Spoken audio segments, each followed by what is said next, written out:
Ao vivo, simbora, turma. Simbora, muito boa noite. Bom dia também para vocês que vão assistir posteriormente. Boa tarde, a depender do horário. Saudações, começando mais uma edição firmes e fortes aqui, eu e vocês, do nosso Minuto Geográfico. Vamos entrando, se acomodando, vão convidando aí os amigos, mandem uns lembretes, aviãozinho aí para todo mundo, para que as pessoas possam entrar. E a gente vai começar a edição de hoje, que tem uma pauta bem econômica, que eu tenho a impressão que interessa a todos vocês, porque, bem, todo mundo aqui deve ter acompanhado no dia de hoje a disparada, e que disparada violenta no preço da gasolina, no preço do diesel e no preço de outros derivados de petróleo, que as pessoas não falam tanto porque talvez elas não percebam que são derivados que fazem parte do nosso dia a dia, de toda uma cadeia produtiva, mas parece que quando a gente fala de gasolina, quando a gente fala de óleo diesel, as pessoas já ficam aí observando. Tranquilo? Vamos entrando firmes e fortes.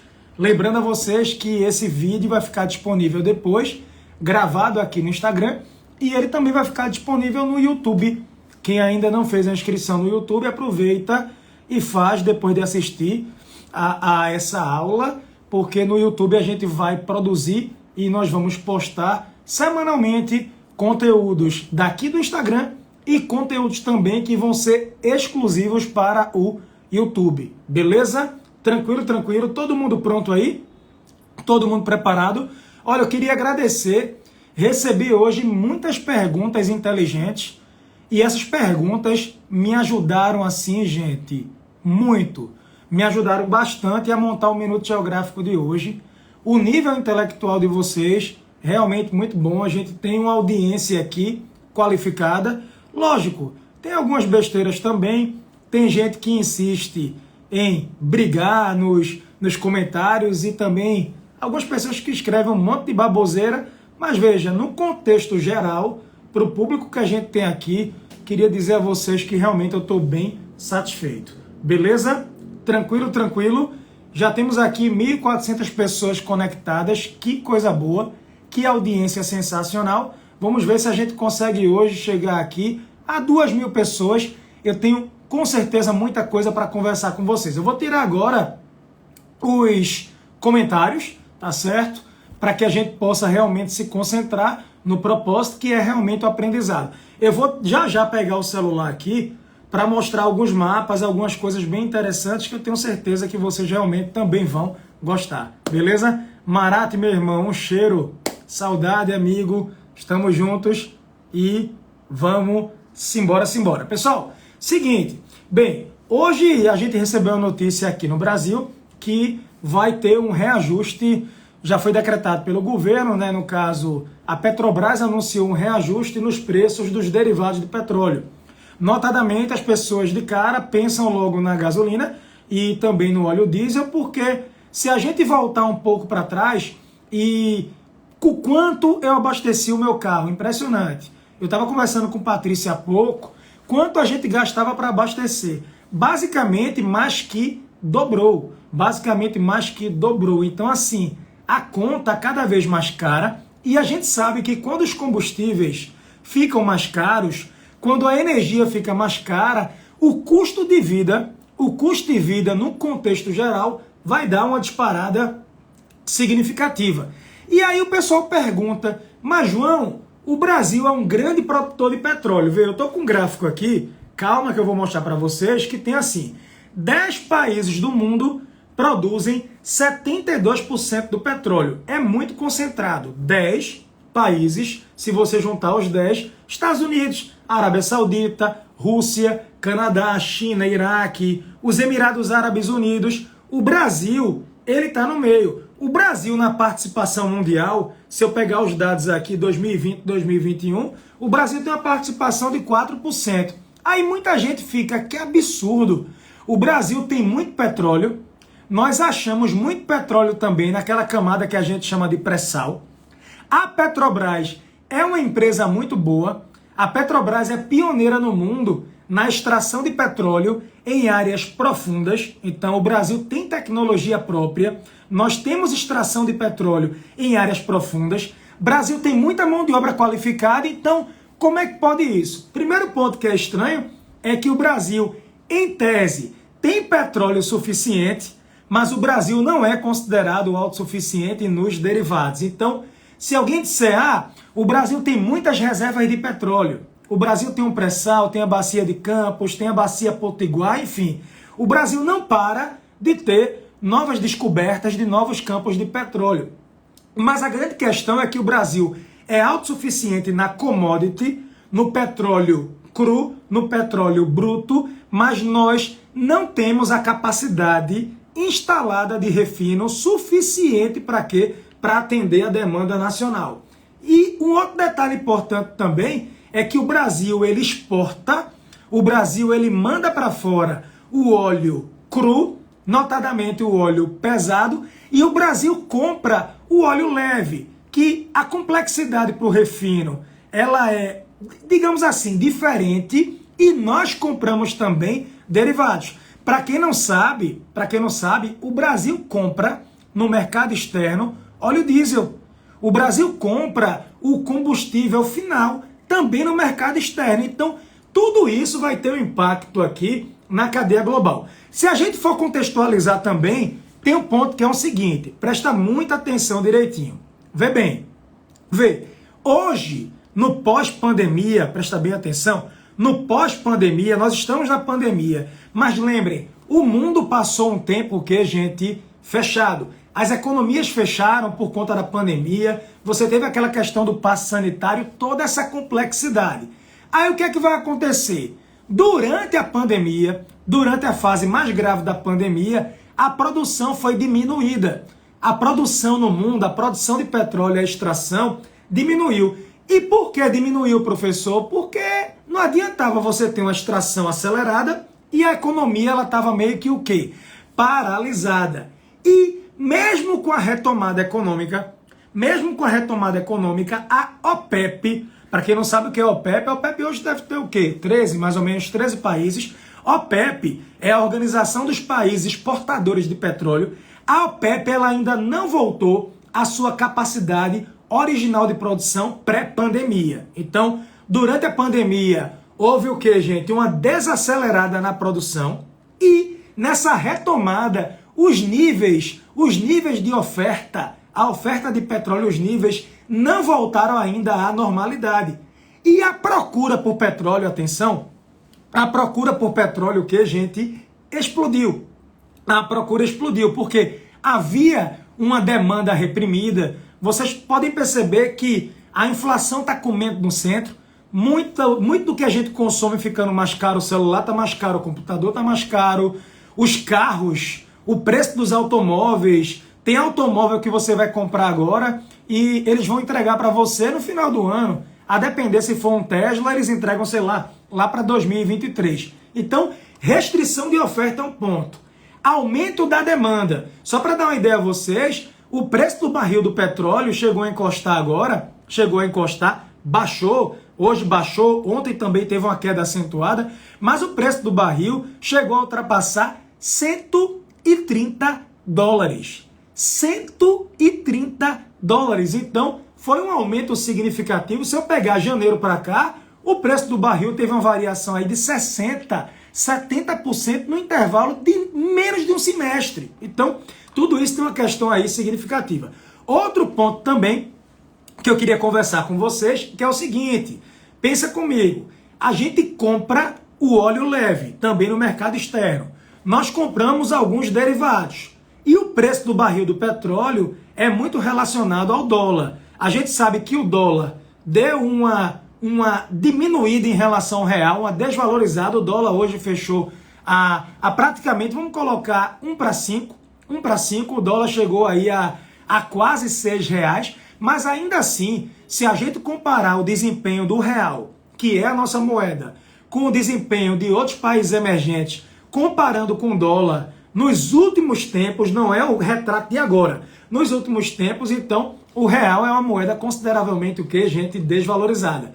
O outro ponto também, que aí eu tenho que alertar vocês, eu estava falando sobre isso também hoje pela manhã com alguns alunos, é o seguinte: aqui no Brasil e em vários locais do mundo, a gente usa biocombustíveis, exemplo, o álcool, o etanol anidro, para quê? Para misturar com a gasolina. Então, a gente tem no litro da gasolina 27% do etanol anidro, certo? A gente tem no diesel comum, a gente tem mais ou menos 10% do biodiesel.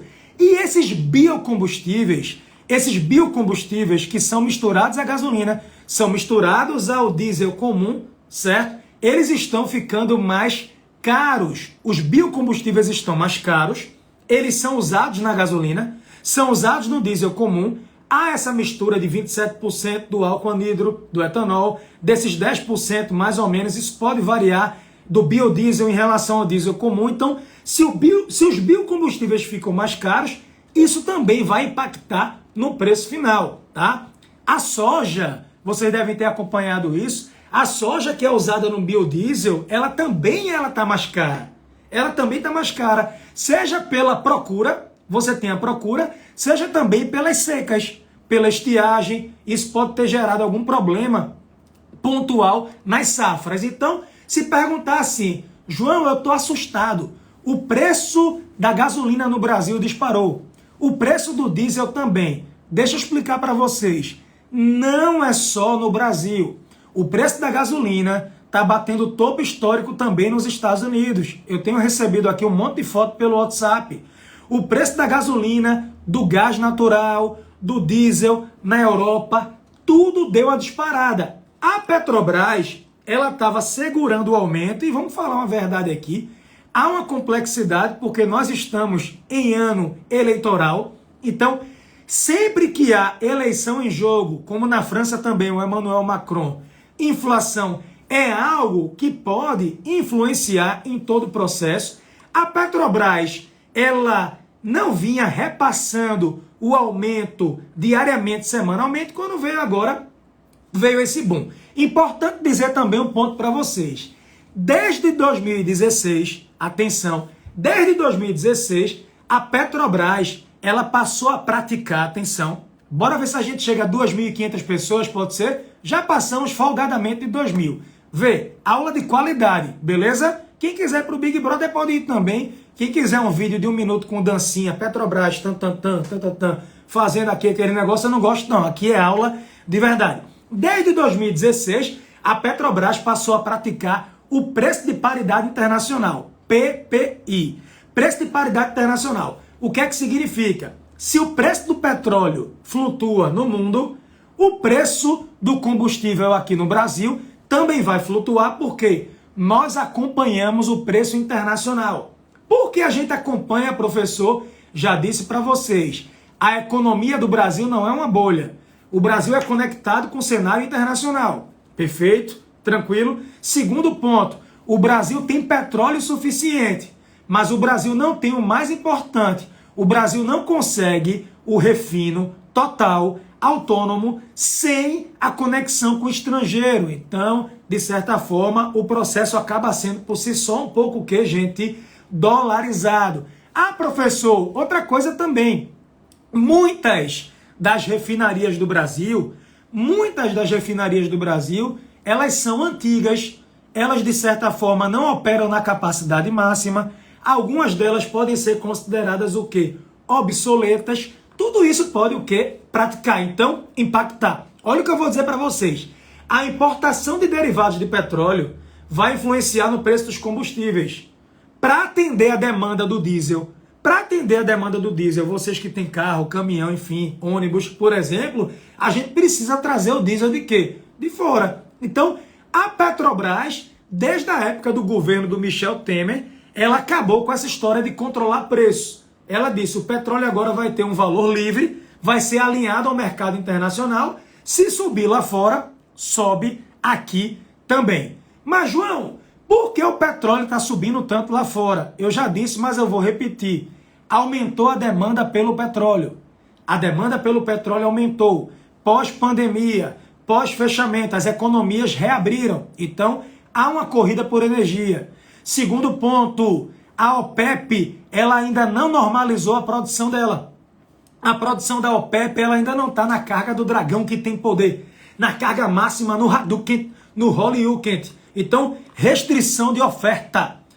Terceiro ponto, a questão do dólar. Já disse para vocês, isso vai impactar aqui no Brasil e, no nosso caso, os biocombustíveis estão mais caros e na gasolina tem biocombustível, no diesel também a gente mistura biodiesel, o etanol, isso vai impactar no preço final. Fora isso, a Rússia, atenção, a Rússia que é grande fornecedora de petróleo, eu vou até colocar para vocês aqui, deixa eu pegar um gráfico para colocar para vocês. Mas vê, a Rússia hoje, Estados Unidos, Arábia Saudita e Rússia, os três que têm as maiores produções de petróleo do mundo. A Rússia acabou de ser sancionada pelos Estados Unidos e por alguns outros países que deverão acompanhar a política, o que, gente, americana. Então, professor, a Rússia produz muito petróleo, produz demais. A partir do momento que você tem uma sanção contra a Rússia, você vai ter menos petróleo em tese circulando. Resultado, isso vai também pressionar o preço, pode ter certeza, gás natural também, outros combustíveis, isso daí vai ter um impacto. Deixa eu pegar para vocês aqui, deixa eu começar a mostrar os gráficos, porque eu sei que vocês gostam, tá?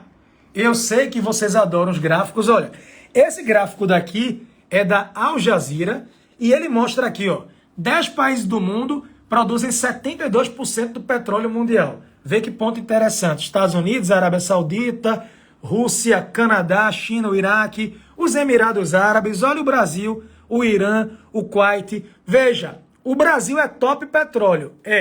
O Brasil é top petróleo. Esse ranking pode variar, alerta.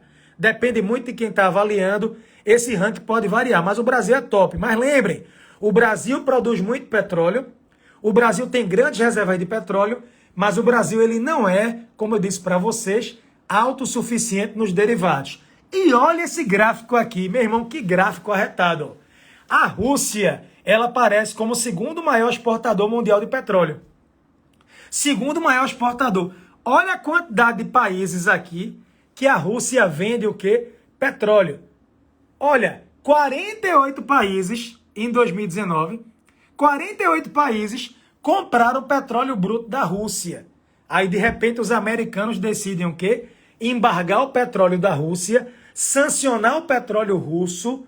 Os europeus podem começar a ter sanções aí. Eu acho complexo, já disse para vocês, porque a Europa é muito dependente da energia da Rússia, muito mais do que os Estados Unidos. Resultado, isso ajudou o preço a disparar. E isso vai o quê, gente? Afetar o Brasil. Esse mapa é incrível, vê? Aprende comigo aí, pessoal. Bora ver se a gente bate 3 mil? Batemos 2.500. Bora ver se a gente chega aqui a 3 mil pessoas, pode ser? Olha que mapa incrível eu vou mostrar para vocês. Aqui a gente tem reservas comprovadas de petróleo. Aí você toma um susto. A maior reserva comprovada de petróleo não é a maior produção, cuidado. Não é o maior refino, não é a maior exportação, mas a maior reserva de petróleo não quer dizer que é a mais explorada, ok? Não é a mais explorada. Mas a maior reserva de petróleo do mundo, em primeiro lugar, Venezuela. Ah, professor, é por isso que os Estados Unidos agora querem conversar com a Venezuela. Também, mas lembrem do que eu disse para vocês. A Venezuela, ela está sucateada por conta dos embargos. Lembram? Assistam ao Minuto Geográfico anterior. A Venezuela hoje, ela não produz milhões e milhões de barris diariamente. A Venezuela, se você pegar os maiores consumidores e produtores, a Venezuela não está no topo. Então a Venezuela tem muito petróleo, mas ela está sucateada, e daqui que ela consiga retomar a produção, os americanos teriam que tirar as sanções contra a Venezuela. Isso vai demorar.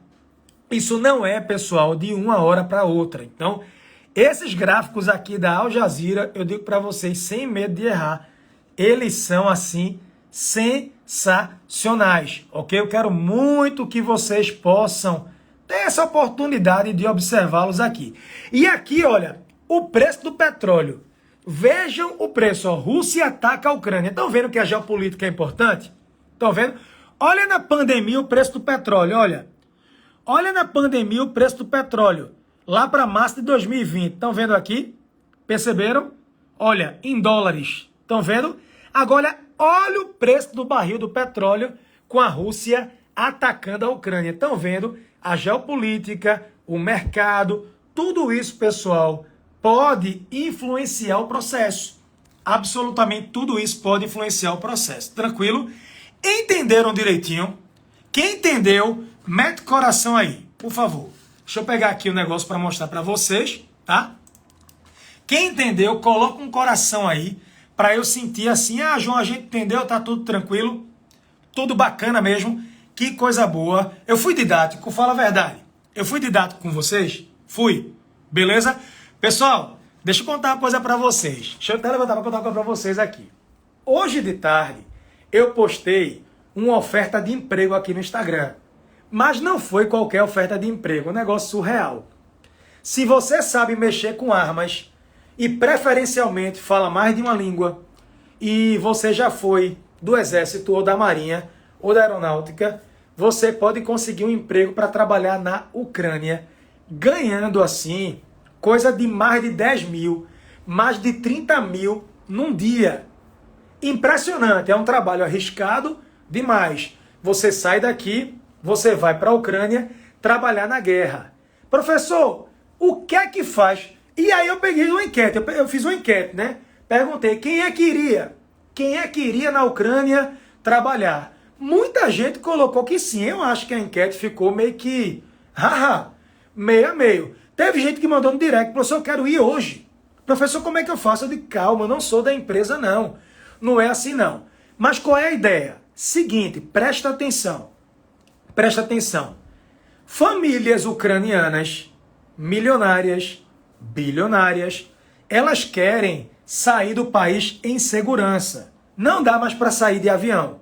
Não dá para sair de helicóptero mais. Pelo menos eu acho que não, porque o espaço aéreo lá tá cheio de avião da Rússia, avião da Ucrânia, tá tendo uma guerra no ar também. Aí, resultado, eles contratam uma empresa privada de segurança. São empresas americanas, britânicas, a Rússia também tem, certo? E eles vão fazer as mudanças em segurança. Exemplo, tem gente que quer se mudar levando 30 carros. Eu quero me mudar da Ucrânia, mas eu quero levar 30 carros que eu tenho. Eu tenho 40 Ferraris e eu quero levar as 40 Ferraris para a Polônia. Essa empresa de segurança, ela vai cobrar milhões e diz, eu faço. Eu vou mandar uns caras armados, eu quero levar minha sogra, eu quero levar meus vizinhos, eu quero levar uma pessoa que tem dificuldade de mobilidade. Então, paga-se caro, para quê? Para se fazer o quê, gente? Um resgate. Aí, resultado, estão pagando até 10 mil reais por dia e tem empresa pagando mais. Professor, parece roteiro de filme. Parece, mas tem um site e você pode se candidatar. Você pode se candidatar. Ó, quando há uma quantidade maior de pessoas, o risco aumenta. As crianças, as famílias mais difíceis, então tem muita criança, tem muito idoso, eles vão acabar cobrando mais caro, tá? Só para dar um dado a vocês, só para dar a vocês, a indústria militar de segurança privada, em 2030, ela vai valer 2,5 trilhões. 2,5 trilhões de reais. 457 bi de dólares. Quase o dobro de hoje. Quase o dobro. Vai praticamente dobrar. Então, são ex-soldados que têm capacidade de luta, capacidade de matar, ok? E eles estão sendo o quê? Recrutados. Lembrem, essa guerra da Ucrânia, essa invasão russa da Ucrânia, é o maior confronto em solo europeu desde a Segunda Guerra. Então eles estão sendo requisitados. Para quem não acreditou, deixa eu mostrar para vocês aqui. Vê se eu consigo mostrar para vocês. Estão vendo aqui, ó?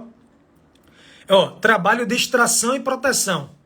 Estão vendo aqui? Tem um valor local na Ucrânia.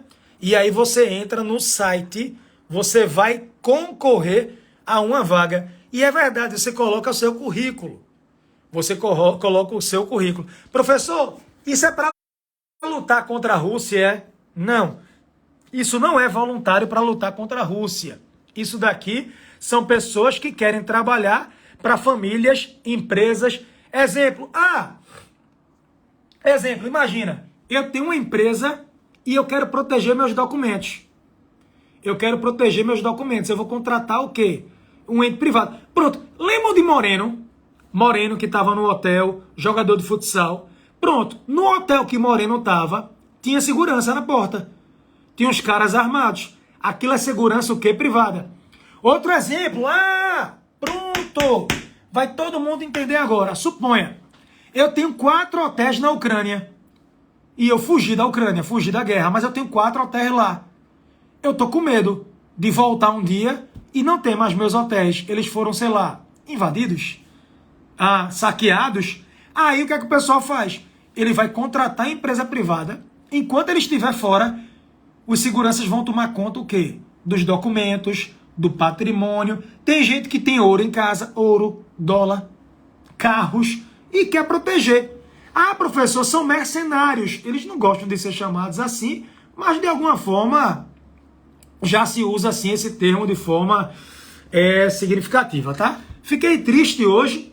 Teve um encontro na Turquia entre os chancellors da Rússia e da Ucrânia. Foi um fracasso. Gente, o Sergei Lavrov, que ele é diplomata lá na Rússia, ele é ministro na Rússia, sem brincar, acho que há uns 20 anos, ele disse, sabe o quê? Que eles não invadiram, eles não atacaram a Ucrânia. Ele disse isso lá, nós não atacamos. E o impasse permanece. O que é que a Rússia quer? A Rússia quer que a Ucrânia se desmilitarize, que a Ucrânia não entre na OTAN, declare neutralidade, e que a Ucrânia reconheça Crimeia, Donetsk e Luhansk como territórios da Rússia. Aí a Ucrânia não quer, a Ucrânia diz, isso é capitulação. Eu acho até que a Ucrânia admite não entrar para a OTAN. O Zelensky já se mostrou mais aberto, o presidente da Ucrânia, ele disse que percebeu que a OTAN não quer, e aí ele mostrou-se mais aberto. Deixa eu mostrar para vocês aqui agora uma situação de mapa. Eu sei que vocês gostam de mapa aqui. Deixa eu ver. Pronto. Olha esse mapa aqui, por favor. Estão vendo? Seguinte, pessoal. Tá tendo muito bombardeio. O que tá de vermelho aí, vocês conseguem ver, são territórios conquistados pela Rússia. Estão vendo? A Rússia está conquistando aqui a saída para o Mar Negro, o Mar de Azov. Essa área aqui de Mariupol, ela está cercada e hoje uma maternidade foi bombardeada. Uma maternidade foi bombardeada, morreram mães, dizem que morreram enfermeiros, crianças teriam morrido também, e a Rússia atacou. A Rússia diz que não atacou a maternidade, e a Rússia diz que, na verdade, os ucranianos estão escondendo armas dentro da maternidade de propósito, provocando a Rússia, para a Rússia errar o alvo e atacar. Então, virou uma guerra de narrativas. Virou uma guerra de narrativas. Eu tenho recebido, eu faço parte de vários grupos do Telegram, eu tenho recebido várias imagens de ataques em áreas civis, e de fato, a maternidade, o hospital que seja, a clínica, aquilo ali foi atacado, pessoas feridas, pessoas morreram. Mas, João, tu não acha que a Ucrânia pode ter de propósito colocado armas no prédio para explodir, para colocar a culpa na Rússia? Tudo é possível. Numa guerra, a primeira vítima é a verdade. Lembram? Numa guerra, a primeira vítima é a verdade. Isso pode ser manobra ucraniana? Pode. Pode sim, para acusar a Rússia, mas pode ser ataque russo também. E veja, isso tudo vai ser investigado. Isso tudo vai ser investigado. Há um choque significativo de narrativas. Um ponto importante para dizer a vocês, cadê? Olhem a quantidade de refugiados, meus amigos. Olhem a quantidade de refugiados. Quase 2,5 milhões. Meu Deus do céu. Olha a quantidade de gente na Polônia, Eslováquia, Hungria, Romênia, Rússia, gente indo para lá, Bielorrússia, na base do desespero. E o pessoal está começando a ir agora para onde? Para a Alemanha, para a França e Portugal. O desespero, pessoal, atenção, o desespero é muito grande. 2,5 milhões. O prefeito de Kiev, da capital, prefeito de Kiev, disse que metade da população fugiu. que Kiev está quase uma cidade fantasma. Metade fugiu e quem está em Kiev está o quê? Para lutar. Ou fugiu, ou não conseguiu fugir, ou está por lá simplesmente para conseguir o quê, gente? Lutar. Situação muito difícil, repito. 2,5 milhões de refugiados. Ei, lembra, refugiado é quem saiu da Ucrânia. Além dos refugiados, tem os deslocados internos. São pessoas que não saíram da Ucrânia, mas que saíram de casa. Meus amigos, eu digo para vocês, o cenário, ele é, sim, preocupante. E lembrem, o grande alvo da Rússia hoje é essa área aqui. A Rússia quer conquistar Mariupol, que é uma cidade portuária. A população está cercada e a ideia mesmo é massacre, certo, gente? Significativo. Deixa eu mostrar uma coisa para vocês também, antes que eu esqueça, cadê? Olha para cá. Hoje circulou essa imagem aqui, ó. Estão vendo? Isso aqui é uma imagem da Ucrânia antes da guerra. Olha a Ucrânia iluminada à noite, olha. Olha o antes e o depois, estão vendo? Olha a Ucrânia como estava iluminada. E olha a Ucrânia hoje, o apagão. Por quê? Primeiro, a população da Ucrânia diminuiu. Segundo, bombardearam áreas que tinham energia. Ou seja, as pessoas estão fazendo racionamento de energia. A Ucrânia, ó, sofreu um apagão. Outro ponto também que eu queria mostrar para vocês. Eu não sei se alguém viu essa foto na internet. Isso daqui é um avião. É um avião super moderno da Rússia. É o caça mais avançado da Rússia. O Su-57. A Rússia estreou. A Rússia fez a estreia desse avião de combate hoje contra a Ucrânia. A Rússia só tem 3 aviões desses prontos, operacionais. 3. Tem os 11 protótipos. Os 11 protótipos. Esse avião aqui, ele custa assim, por baixo, 40 milhões de dólares. 40 milhões de dólares. Então, é um avião que, assim, ele pode passar, ele pode ter uma velocidade incrível, ele pode sobreviver a uma bateria antiaérea, enfim. Então, a Rússia vai pro tudo ou nada. Perguntaram hoje, professor, você acha que Vladimir Putin vai parar? Me responda uma coisa. Se Vladimir Putin parar, o que é que vai ser da vida dele? Se Vladimir Putin parar, o mundo hoje odeia Putin. Toda postagem que eu coloco de Putin aqui, a galera entra com força esculhambando também, né? Se Putin parar a guerra, Putin chegou no ponto agora que ele só para se alguém matar. Se alguém matar Vladimir Putin, tá?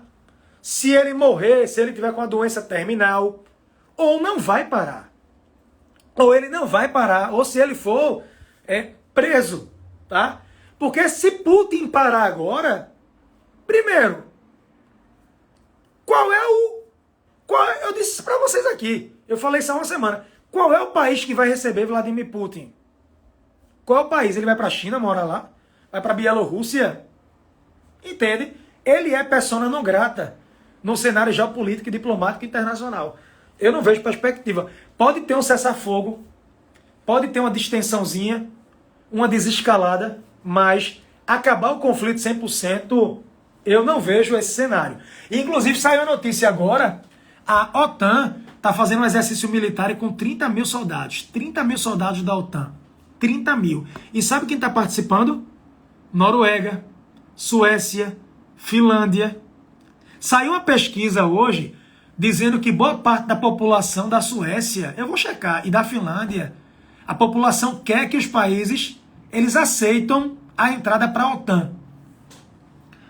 Suécia e Finlândia não integram a OTAN, mas estão participando do treinamento. 30 mil soldados, 30 mil soldados. A Finlândia, vocês sabem, ela tem uma neutralidade histórica. Suécia também. Desde o período daquele contexto soviético, década de 40, houve um conflito entre os finlandeses com Moscou, tá? A Guerra de Inverno. Suecos também. Suécia é rota, né? Qualquer invasão russa na Europa, entrando mesmo na Europa, tinha que passar pela Suécia. Então, é algo muito complexo. Inclusive, só para dar um alerta a vocês, a Suécia tem uma força aérea boa, desmilitarizou um pouco, mas os jatos suecos O Brasil até comprou e vai operar alguns caças suecos, são fabricados por lá. A Suécia não é fraca não, tá? Não é fraca não. Um ponto importante também, tem muita gente perguntando aqui, eu vou parar de falar, tá, Tomás? Que eu já falei demais, eu vou abrir para as perguntas aqui. É porque já teve, isso aqui já é tudo pergunta que eu tô respondendo, tá? Muita gente pergunta, professor, a Índia vai ficar a favor da Rússia? Qual é a posição da Índia? Só para lembrar vocês, a Índia é inimiga histórica da China. E a China se diz aliada da Rússia. Índia e China, ó, deixa eu mostrar o mapa, disputam essa região daqui, chamada de Caxemira. Ó, tem Paquistão, Índia, China, e aqui você tem a Caxemira. Um pedaço da Caxemira está com a China, um grande pedaço com a Índia e um pedaço com o Paquistão. Índia e Paquistão já travaram várias guerras, Índia e China também. E a China declarou que é aliada da Rússia, economicamente, lembram? Ainda não se posicionou apoiando militarmente a Rússia na Ucrânia. A Índia está meio que aguardando. Então, qual é a posição da Índia sobre a guerra? Gente, pensa comigo. A Índia, ela está de olho nesse namoro entre China e Rússia. Ela está de olho para ver o que é que vai acontecer. Ela está observando o cenário global. Lembre, a Índia, ela se absteve 5 vezes até agora de condenar a Rússia. Ela nem foi a favor da Rússia, mas também não condenou a Rússia na ONU. E ela reiterou o compromisso com a Carta da ONU, respeitar o direito internacional. Certo? Eu estou vendo a Índia muito próxima da União Europeia, ok? Mas só que a Nova Delhi, a Índia, também vê a Rússia como de uma certa forma, assim, aliada, tá? Só lembrando a vocês, eu estava vendo aqui um detalhe interessante, a Rússia é principal parceiro estratégico da Índia em armas. Só para dar um dado, a Rússia exportou para a Índia 6,6 bilhões de dólares em armas entre 2016 e 2020. Só que o comércio, isso é arma, Índia e Rússia. Só que o comércio da Índia é muito maior com a União Europeia, o comércio geral. Então pode ser que a Índia se afaste da Rússia, principalmente se a Índia perceber, eita, Rússia e China são melhores amigos, que eu não acho que são. Aí a Índia pode se afastar da Rússia e buscar essa fortaleza aí com a União Europeia. Pode. Beleza? Uma notícia que eu não podia deixar de dar para vocês, Robert perguntou ali na postagem, professor, tu viu que a Rússia está acusando os Estados Unidos de financiar armas biológicas, pesquisas com armas biológicas na Ucrânia? Eu vi. Chama a galera para ouvir isso, pessoal, que esse ponto é muito interessante. A Rússia e a imprensa russa, a imprensa estatal, dizendo que o governo americano financia programa de armas biológicas na Ucrânia e que teria encontrado documentos. Os americanos dizem que isso é fake, isso é cortina de fumaça, certo? A ideia, segundo eles, o Pentágono era disseminar patógenos, enfim, doenças mortais. Tem até uma história aqui, eu fiquei impressionado com a história. Deixa eu dizer para vocês, ó, em 2018, a Rússia também tinha acusado os Estados Unidos da mesma coisa. E botaram, sabe o quê? Que os americanos estariam usando até aves. Os americanos estariam usando pássaros, para que esses pássaros pudessem proliferar doenças na Rússia, na Bielorrússia. Só que aí os americanos negam. Existe um tratado de 1972 que proíbe arma química e arma biológica, tá? Proíbe. Mas aí rolou essa história hoje, muita gente perguntou, então foi basicamente uma acusação da Rússia, ok? Ó, um dos objetivos dos americanos e dos seus aliados é criar bioagentes capazes de atacar seletivamente vários grupos étnicos, particularmente os eslavos. A Rússia disse isso através do governo. Eu fiquei impressionado. Arma biológica e armas químicas e biológicas são mais baratas do que armas nucleares, tá? Bem mais baratas. E são produzidas secretamente, são proibidas, tá? São proibidas. Saddam Hussein do Iraque foi acusado em 2003, né? De ter armas químicas de ser uma ameaça ao mundo. Os americanos invadiram o Iraque, em tese, usando esse argumento. Queriam prender Saddam, porque Saddam do Iraque tinha armas químicas. No fim, terminaram que não acharam. Ó, a Rússia diz que até aves estariam sendo usadas. E olha, sobre a aliança Rússia e China, tá? Sobre a aliança, a China hoje recusou a fornecer peças de aeronaves para a Rússia, tá? A China hoje se recusou a fornecer peças de aeronaves para a Rússia, tá? Essa amizade não é 100% não, tá, turma? É o que eu digo a vocês, não é 100% absolutamente. Pera aí, galera. Ai, pera aí. Não. Deixa eu abrir aqui os comentários. O que é que vocês acharam do Minuto Geográfico de hoje? Eu não acabei, tá? Eu ainda vou ficar aqui um tiquinho de nada. Me dei 5 minutinhos, fica aí, tá? O que é que vocês acharam? Gostaram? Foi bom? Eu tentei dar uma aula aqui hoje. Eu tentei dar uma aula para torar. Combustíveis, armas químicas e biológicas. Estou vendo aqui.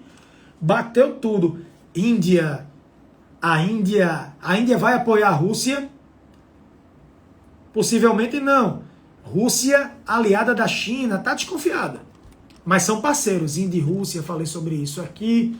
Foi tanta coisa legal que a gente falou, não foi? Foi tanta coisa interessante que a gente falou. Que maravilha, velho. Tem chegado muita gente aqui. Muita gente. Sim! Minha gente, meu Deus. Meu Deus, meu Deus, meu Deus. Tem um bocado de gente chegando. Ó. Começou a seguir, que massa. Continua compartilhando aí, galera. Galera, deixa eu contar uma história a vocês aqui. Lembram que a Polônia disse que ia emprestar os aviões, os caças, para a OTAN, para a Ucrânia usar contra a Rússia? Os caças da Polônia são até caças soviéticos, tá? MiG-29, eu acho.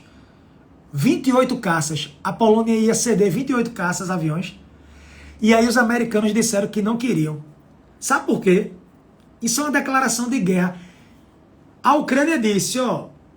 a Polônia disse, eu vou emprestar 28 caças.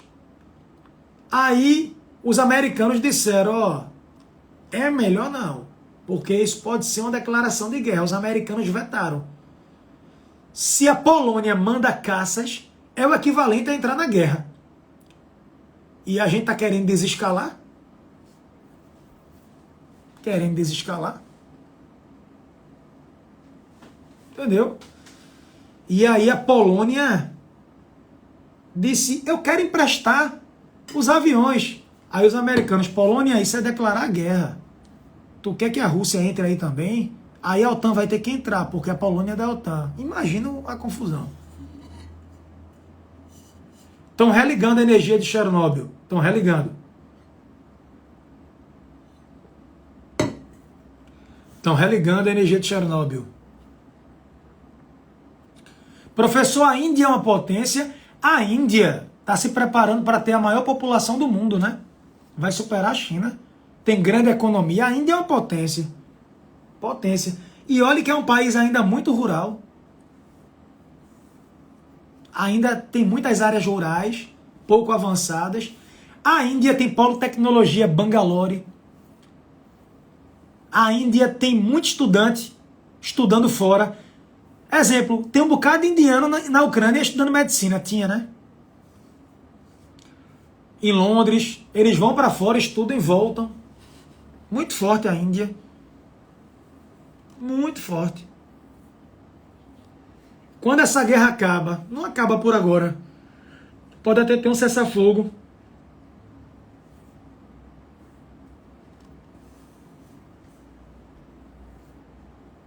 O mundo árabe está observando. A China pode tirar proveito dessa situação? Pode. Pode. A China está de camarote observando o processo. A Índia exporta mentes brilhantes. A Índia tem Bollywood, produção de vídeo. Vocês gostam de filme da Índia, não? Eu adoro. Série. Netflix tem um monte. A Índia é show na produção cultural. Oposição a Putin é o povo. Os principais opositores morreram ou estão presos.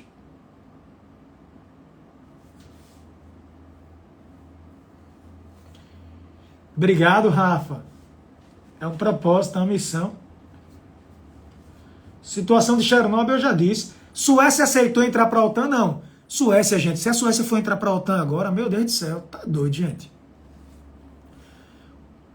Tá aumentando a simpatia do povo, mas o povo sabe que entrar na OTAN agora é uma guerra. Tem como virar uma terceira guerra? Claro que tem. Eu espero que não e acredito que não, mas claro que tem.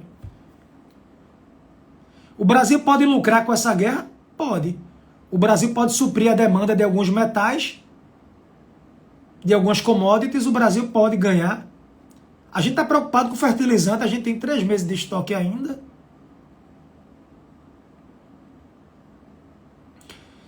Já dizem que a terceira guerra já começou. Pense que não. Para ser uma guerra mundial, para a primeira guerra virar uma guerra mundial, para a segunda guerra virar uma guerra mundial, gente. Foi todo o contexto, uma cronologia, não. Eu avisaria vocês, se já fosse uma terceira guerra, eu avisaria aqui. Onde foi que eu consegui informações sobre o caça russo? Na imprensa russa. Eu leio jornais da Rússia. Brasil pode entrar na guerra só se for doido. Brasil entrar na guerra para quê? Para que isso? Vladimir Putin está com câncer. Eu não vi os exames dele. Como é que eu posso dizer que Putin está com câncer ou vai morrer? Eu não estou com os exames, eu sou médico de Putin. Desculpa, gente, eu não tenho como falar isso. Poxa. Não tem como. Se a Ucrânia ficar neutra, acaba a guerra. Putin não vai parar.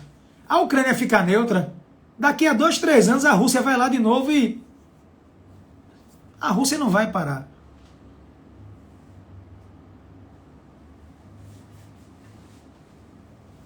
É isso. Rapaz, quanta gente. É muita gente, né, pessoal? Mais de 2.500 pessoas. É muita gente. Eu tava vendo live de gente que tem, assim, milhões de pessoas. Com 300 pessoas online. 400 é muita gente. Eu tô impressionado. Que incrível. Que sensacional. Muito bom. O Brasil comprou caças da Suécia. Sim. Doutora Renata, não vai conversar não. Se Deus quiser, ele há de querer.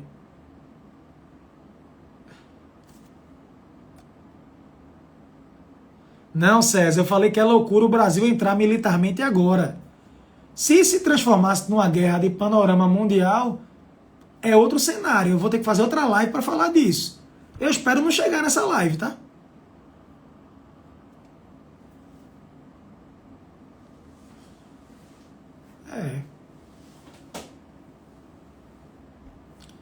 Se a Rússia invadir algum país da OTAN, aí a OTAN reage. Aí você pode falar de terceira guerra.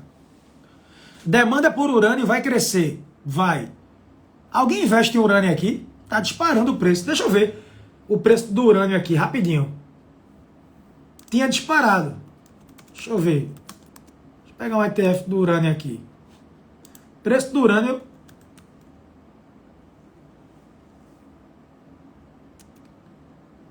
A Petrobras disse que mais de 90% do petróleo refinado no Brasil é nacional. Mais de 90%. Mas a gente depende, né, dessa questão externa. Olha aí o urânio disparou. Carro elétrico é o futuro. Vocês vejam como o mundo é vulnerável ao petróleo. Muito vulnerável. Carro elétrico, Tesla, companhia. Pode. Mas também está mais do que provado que essa mudança ambiental tão acelerada, essa matriz energética não muda da hora para outra. Ei, matriz energética não se muda com lacração e na base do grito, ok? Lacrar, gritar, não é do dia para a noite. Antes que alguém pense, eu sou super ambientalista, tá? Eu sou entusiasta, quem me segue há muito tempo sabe, né, que eu sou fanzaço. Mas eu sei que há limitações, não é do dia para a noite.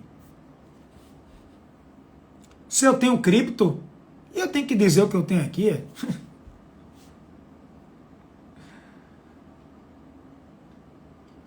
A Bolsa de Moscou está fechada ainda? Estava.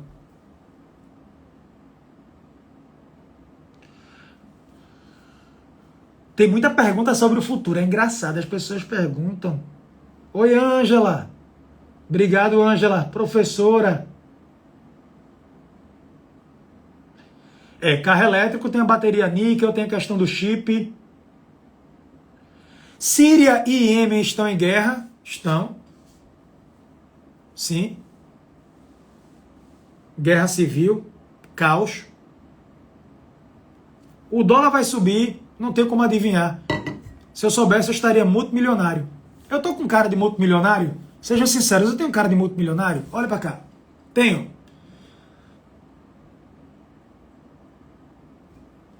Quem disser que sim, pode ser só a cara. Se eu adivinhasse,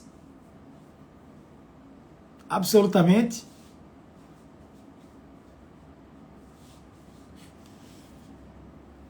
eu tenho, só não. Corto o cabelo e começou. O que é que tu tem a ver com o meu cabelo, cara? Meu cabelo tá bonito, ó. Só não tem penteado. Tá feito Dona Patrícia agora, é?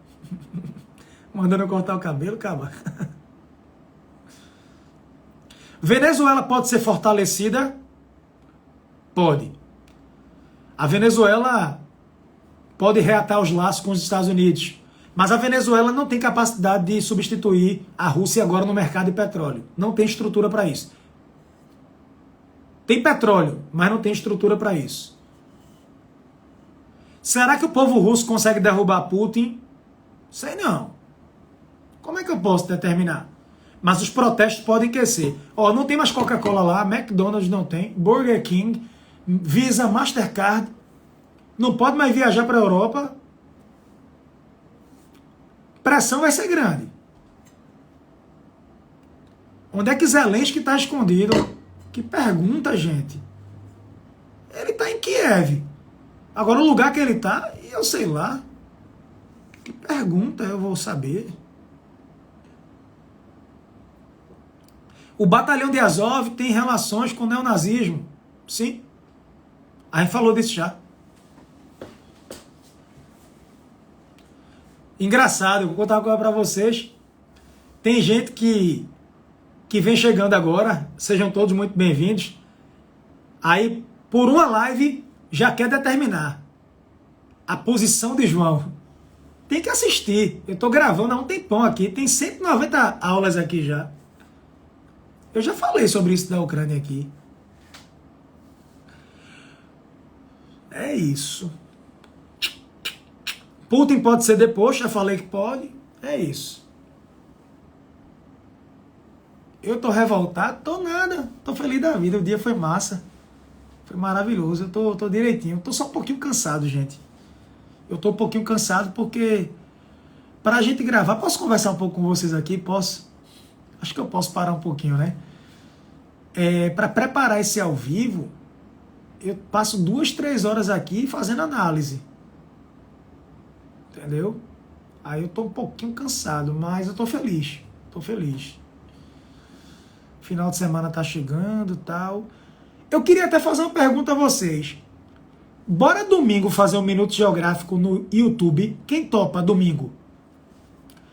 Quem é que topa um Minuto Geográfico no YouTube? Vocês topam? No YouTube? Eu faria ao vivo lá no YouTube, para ficar um negócio topado. Que tal? Topam? A gente podia fazer lá, não podia? Bora fazer o seguinte, quando terminar a live aqui, faz a inscrição no canal, eu vou colocar na história do Instagram. E vou pedir para Bruno cadastrar lá o ao vivo. Que tal? Quer que eu traga um convidado? Quem vocês querem que eu convide? Diga lá, para domingo. Eu vou atrás. Vocês querem que eu convide quem? Quem vocês querem como convidado? Tá inscrita já, coisa boa. A gente pode ver alguém para convidar, participar. Agora era bom que fosse alguém da área, tá? Zelensky é.